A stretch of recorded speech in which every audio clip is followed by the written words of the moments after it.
اعوذ باللہ من الشیطان الرجیم بسم اللہ الرحمن الرحیم۔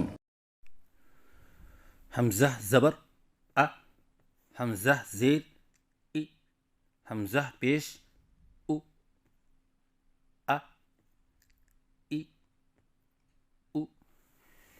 ہجے کرنے کا طریقہ پچھلے سبق میں بتایا گیا ہے کہ حرف اور حرکت کو ایک ساتھ پڑھیں اور پھر تھوڑی دیر کے لیے رک جائیں اور پھر آواز نکالیں، جیسے حمزہ زبر ا، حمزہ زیر ای، حمزہ پیش او، ا ای او۔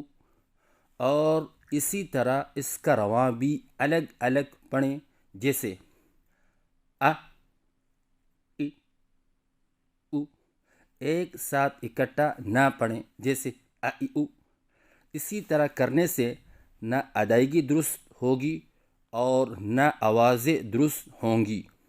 اور اسی طرح متحرک حرف کو پڑھنے کا طریقہ پچھلے سبق میں بتایا گیا ہے کہ جلدی پڑھنا، معروف پڑھنا، مجہول نہیں پڑھنا، لمبا نہیں کرنا اور جھٹکا نہیں دینا۔ حمزہ زبر ا یہ جلدی اور معروف ہے، کھینچنے سے بچا جائے، جیسے حمزہ زبر ا۔ اور اسی طرح حمزہ زیر ای یہ جلدی اور معروف ہے اور کھینچنے سے بچا جائے، جیسے حمزہ زیر ای۔ مجہول پڑھنے سے بچا جائے، جیسے حمزہ زیر اے۔ تو حمزہ زیر ای میں معروف کا جو ساؤنڈ ہے وہ انگلش کا ای ہے، اور مجہول کا جو ساؤنڈ ہے وہ انگلش کا اے ہے۔ جیسے کہ ہم قرآن مجید میں پڑھتے ہیں وَإِذْ قَالَ اِذْ وَإِذْ وَإِذْ، یہ معروف کی مثال ہے، اور مجہول کی مثال وَإِذْ قَالَ وَإِذْ قَالَ، یہ مجہول کی مثال ہے۔ اور اس کے بعد ہے حمزہ پیش او، یہ جلدی اور معروف ہے اور اس میں بھی کھینچنے سے بچا جائے، جیسے حمزہ پیش او۔ مجہول پڑھنے سے بچا جائے، جیسے حمزہ پیش او۔ اور او کا جو ساؤنڈ ہے یہ مجہول ہے، جو انگلش کا او ہے، اور حمزہ پیش او یہ معروف ہے، جیسے کہ ہم قرآن مجید میں پڑھتے ہیں اولئک اولئک، یہ معروف کی مثال ہے، اور مجہول کی مثال اولئک اولئک۔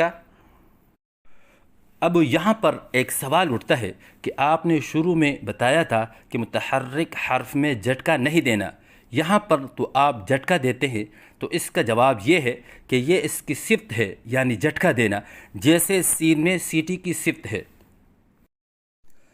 ہ زبر ہ، ہ زیر ہی، ہ پیش ہو، ہ ہی ہو۔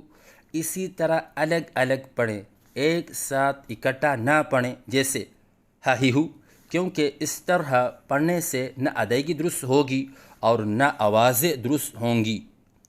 ہ زبر ہ یہ جلدی اور معروف ہے، کھینچنے سے بچا جائے، جیسے ہ زبر ہ۔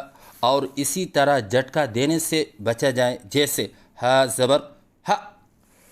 اسی طرح ہ زیر ہی یہ جلدی اور معروف ہے اور کھینچنے سے بچا جائے، جیسے ہ زیر ہی، اور جھٹکا دینے سے بچا جائے، جیسے ہ زیر ہی، اور مجہول پڑھنے سے بچا جائے، جیسے ہ زیر ہے۔ تو ہ زیر ہی میں معروف کا جو ساؤنڈ ہے وہ انگلش کا ہی ہے، ایچ ای ہی، اور مجہول کا جو ساؤنڈ ہے وہ اردو کا ہے۔ معروف کی مثال باللہ باللہ، مجہول کی مثال باللہ باللہ۔ اسی طرح ہا پیش ہو، ہا پیش ہو یہ جلدی اور معروف ہے، کھینچنے سے بچا جائے، جیسے ہا پیش ہو، اور اسی طرح جھٹکا دینے سے بچا جائے، جیسے ہا پیش ہو، اور مجہول پڑھنے سے بچا جائے، جیسے ہا پیش ہو۔ معروف کی مثال منہ منہ، مجہول کی مثال من ہو